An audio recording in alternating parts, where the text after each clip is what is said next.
was standing at the conference table when he said my name. Not gently. Not with any warning at all. Just cold and final, like he'd been practicing it. "Security will escort you out now." The room went silent. My coffee was still warm in my hand. Stephanie from accounting looked down at her notepad. Marcus from legal suddenly found his phone very interesting. My vice president, Thomas Brennan, didn't even look at me. He was already smoothing his tie, and sitting back down like this was just another agenda item he'd checked off his list. My badge was still clipped to my blazer when the security guard stepped closer. I could feel my ears ringing. My chest felt tight. I opened my mouth but nothing came out. 7 years at Crestmont Financial, and I didn't even get to ask why. I didn't get a single sentence. The guard gestured toward the door. Everyone pretended not to watch as I set down my coffee and walked out. The security guard didn't touch me, but he didn't need to. His presence alone was enough. I walked through the open office floor and everyone suddenly became very busy. Keyboards clicked louder. Phone calls happened faster. Nobody would look at me directly. I passed Amanda's desk and she pressed her lips together like she wanted to say something but thought better of it. Kept walking. My legs felt strange, like they weren't fully connected to my body. The elevator took forever to arrive. When the doors finally opened, I stepped inside and turned around. Through the closing gap I could see people starting to whisper. The doors shut and I was alone. That's when my hands started shaking. I pressed my thumb hard into my palm just to feel something real. Just to stay standing. I would not cry. Not here. Not where cameras might see. I was too angry to give him that satisfaction. At home I sat on my couch still wearing my blazer and shoes. The apartment was too quiet. I stared at my phone screen without seeing it. My mind kept replaying the moment. His voice. The way everyone avoided looking at me. The security guard's polite but firm gesture toward the door. This didn't make sense. 3 days ago Thomas had praised my work in front of the executive team. He'd called my compliance review thorough and essential. He'd thanked me personally for catching discrepancies in the quarterly reports. Now I was being walked out like a criminal. No explanation. No warning. No performance review or written notice.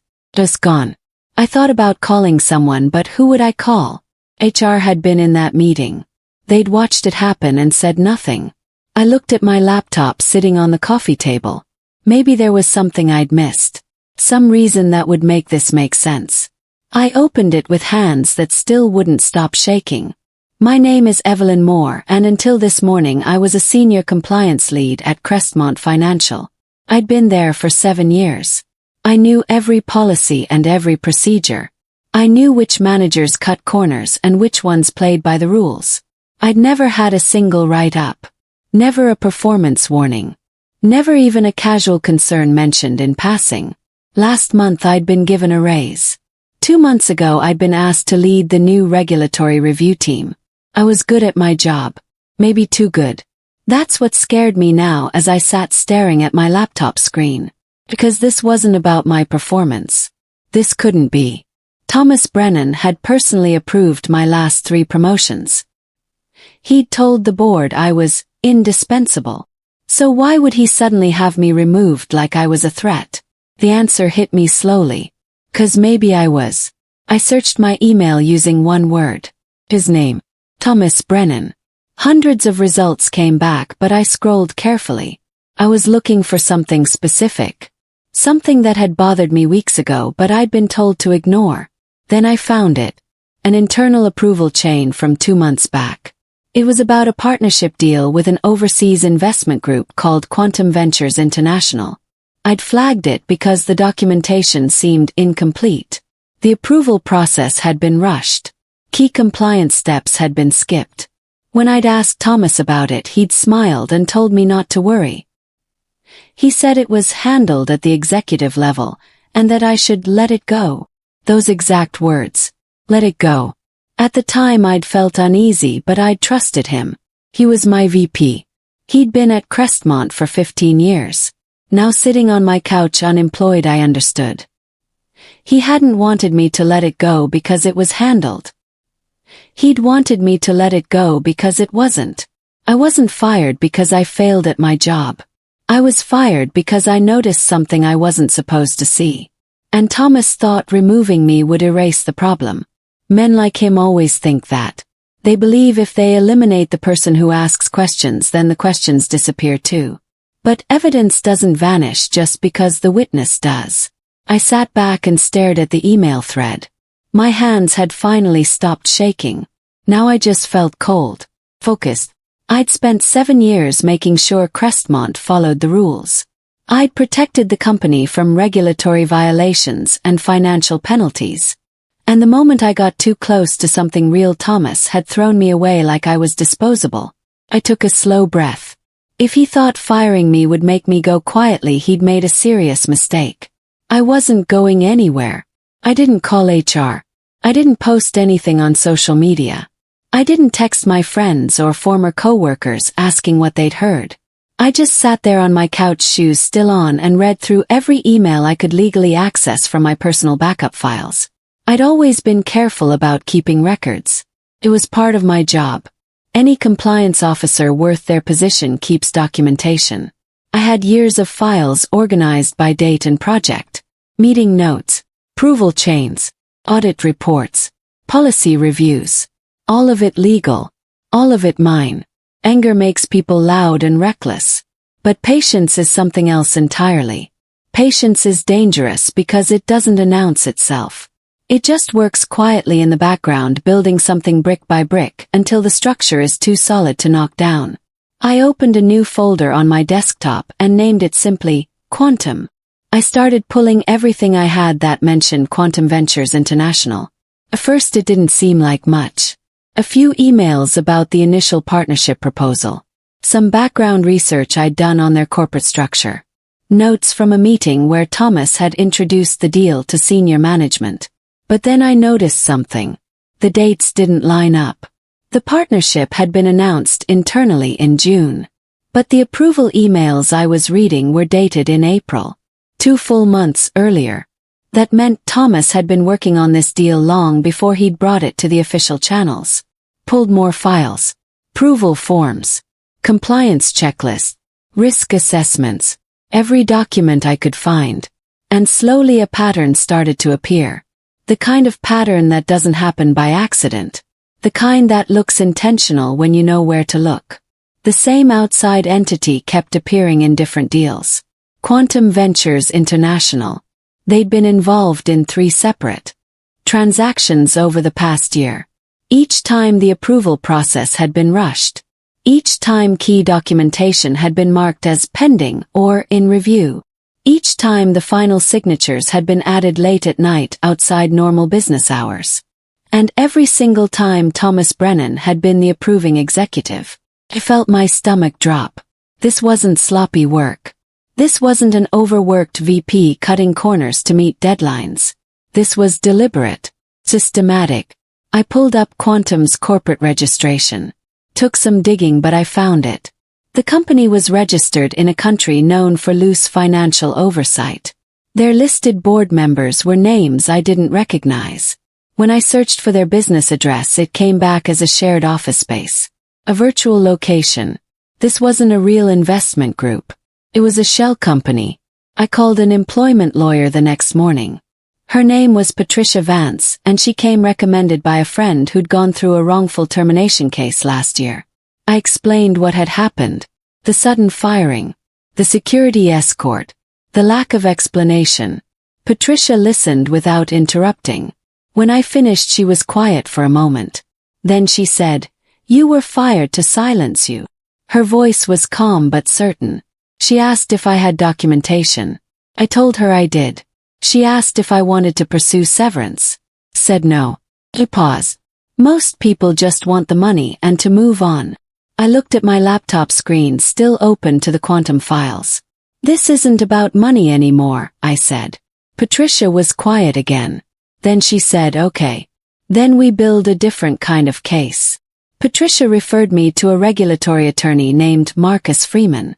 He specialized in financial compliance violations and corporate fraud. I met him at his office downtown 2 days after my termination. He was younger than I'd expected, with sharp eyes that missed nothing. I walked him through everything. Quantum deals, the rushed approvals, the missing documentation, the shell company structure. I showed him the files I'd compiled. He went very still as he read. He didn't speak for a long time. The silence stretched until I started to feel nervous. Finally he looked up at me. "This wasn't just unethical," he said quietly. He tapped the screen where Thomas's approval signature appeared. "This was illegal." My heart started pounding. "Are you sure?" He nodded slowly. "If what you're showing me is accurate, then your VP was facilitating money laundering through a fraudulent investment vehicle. That's a federal crime." Marcus asked me to send him everything I had. I spent that entire evening organizing files. There were dozens of documents, but one kept drawing my attention. It was buried deep in an approval chain I'd saved months ago. An unsigned addendum attached to a draft agreement that was never supposed to leave internal servers. Except somehow it had. And there at the bottom in blue ink were Thomas Brennan's initials. Not his full signature. Just his initials and a date. It wasn't much. Just 2 letters and 8 numbers. But in compliance terms it was everything. Those initials meant he'd reviewed the document. He'd seen the terms. He'd known exactly what he was approving. Marcus called me the next morning. "That addendum," he said. "That's the key. It shows intent." I didn't understand at first. He explained. Anyone can claim they didn't read something or didn't understand what they were signing. But initials on a draft.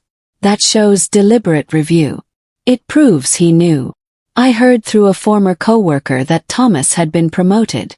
He was now Executive Vice President of Strategic Partnerships. Apparently he'd told the board that restructuring the compliance team had been necessary for efficiency. That I'd been resistant to change and difficult to work with. Another former colleague texted me that Thomas had joked at a company lunch about dodging a problem employee. He'd called me unstable. Said I'd been underperforming for months. None of it was true, but it didn't matter. He was still there and I wasn't. People would believe whatever story he told. I sat with that information for a full day. Let it sink in. Let myself feel the anger and the betrayal. Then I put it aside. Because here's what men like Thomas never understand. Confidence makes them careless. Every joke he made and every lie he told was another day he believed he was safe. Another day he didn't think about the paper trail he'd left behind. Weeks passed. I woke up angry every morning. I went to bed focused every night. I worked with Marcus and Patricia building the case piece by piece. We organized documents. We verified timelines. We made sure every detail was airtight. Some days I wanted to rush it. I wanted to file immediately and watch Thomas's face when he realized what was coming. But Marcus would remind me that patience wins cases. "We get one shot at this," he'd say.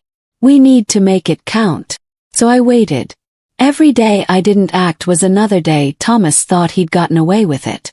Another day he felt untouchable. I let him have that feeling. Because the fall is always harder when you think you're safe. Marcus filed the complaint on a Tuesday morning. No press conference. No dramatic announcement. No social media post.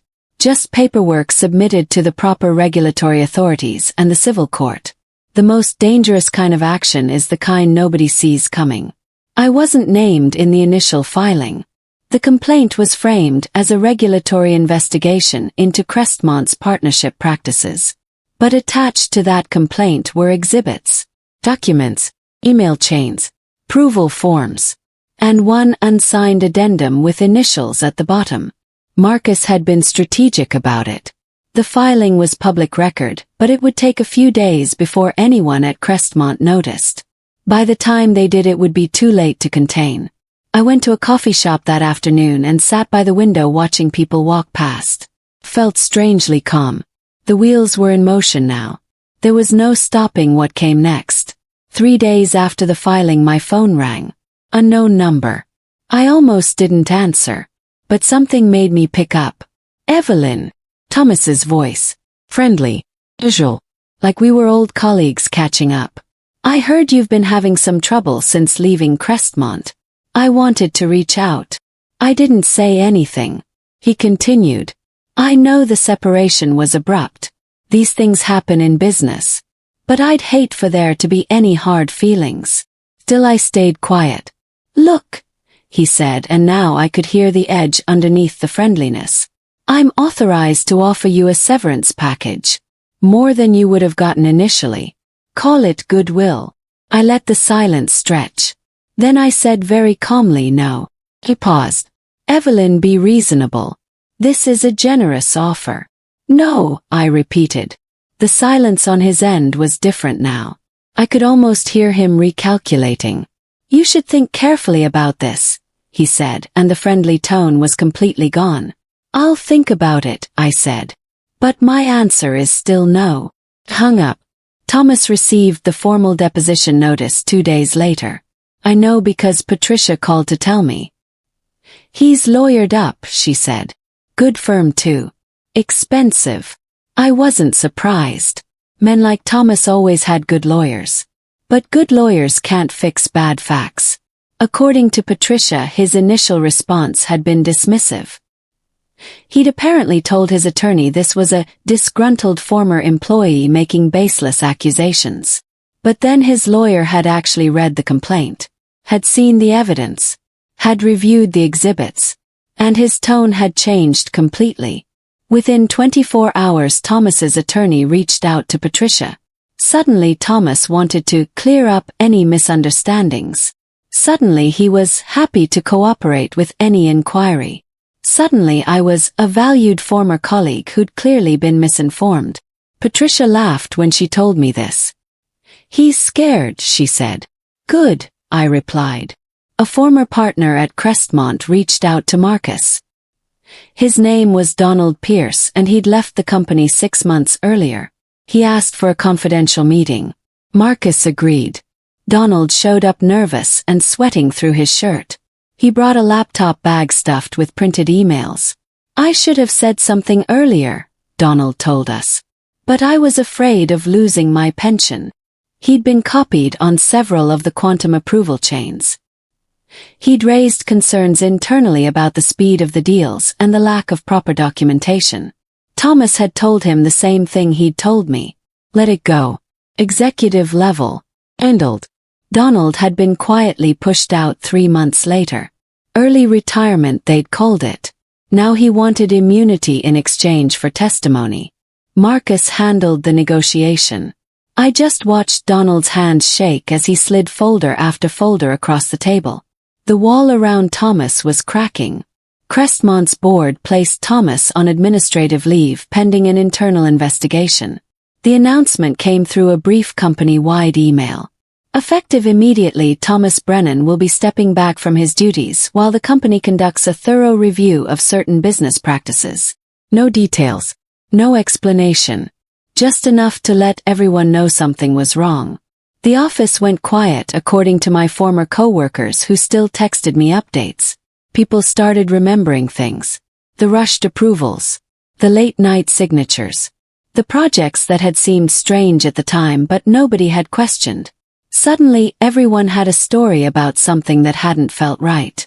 It's amazing how quickly people find their voices once the person in power is no longer untouchable. I thought about all the times I'd raised concerns and been told I was overthinking things. All the times I'd been told to trust the process. Now the process was eating itself.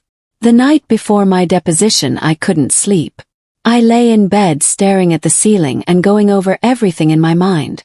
Every document, every date, every detail. I was worried I'd forget something important. That I'd stumble over a question. That somehow Thomas's expensive lawyers would find a hole in my testimony.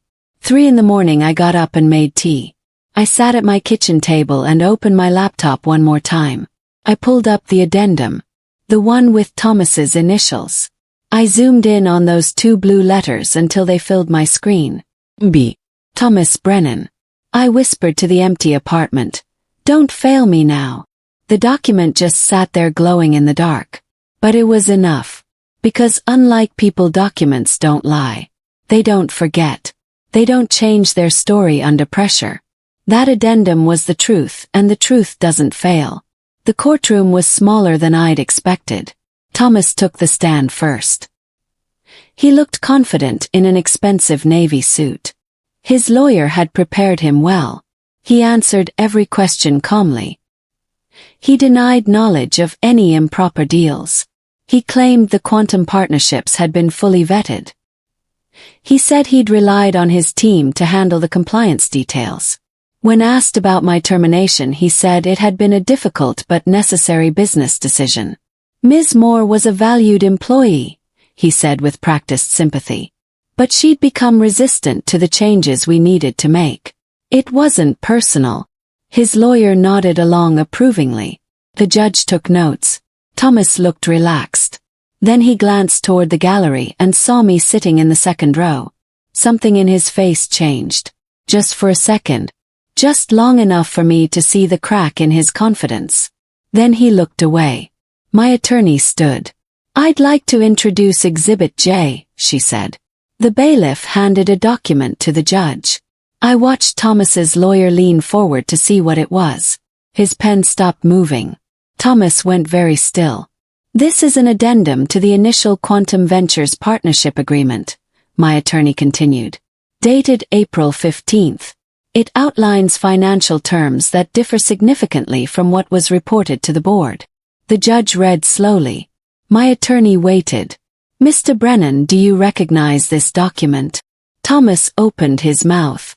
Nothing came out. His lawyer whispered something to him. Thomas shook his head slightly. "Mr. Brennan," the judge said, "do you recognize these initials at the bottom of the page?" The courtroom was completely silent. Thomas looked at the document, then at his lawyer, then at the judge. He started, then stopped. No explanation, no defense, just silence. The kind of silence that destroys careers. The regulatory investigation expanded. Federal authorities got involved.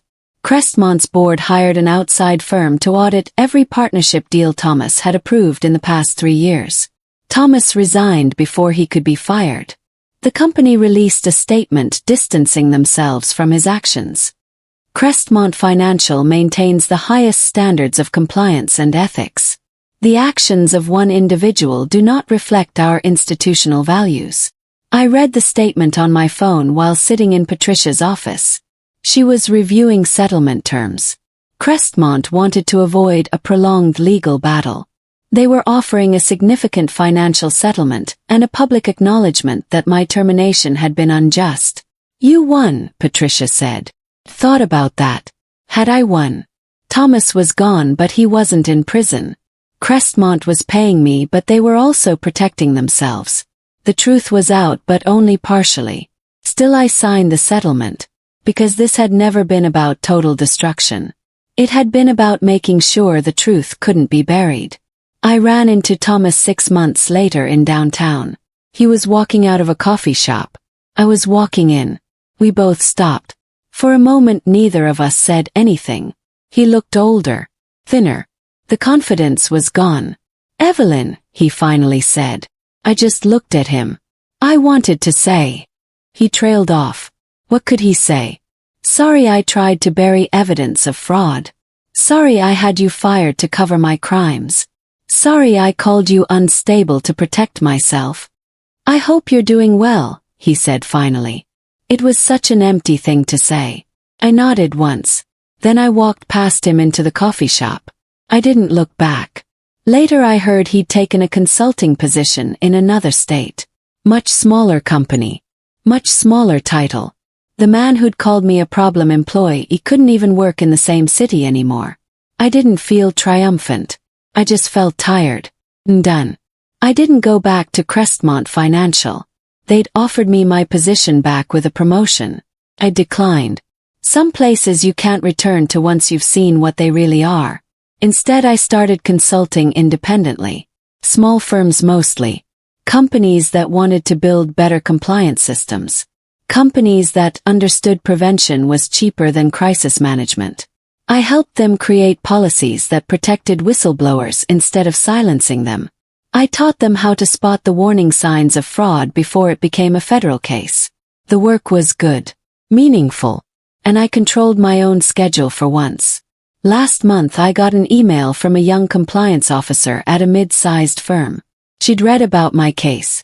She was seeing red flags at her company, but she was afraid to speak up. I met her for coffee and walked her through what I'd learned. Document everything. Trust your instincts. Don't let anyone make you doubt what you know is true. She thanked me 3 times before leaving. I watched her walk away and thought about how Thomas had tried to make me disappear. How he'd thought firing me would erase the evidence. He'd forgotten one crucial thing. I was the one who'd documented it all. And documentation doesn't disappear just because the person who created it is gone. The truth has a way of surviving. You just have to be patient enough to let it surface.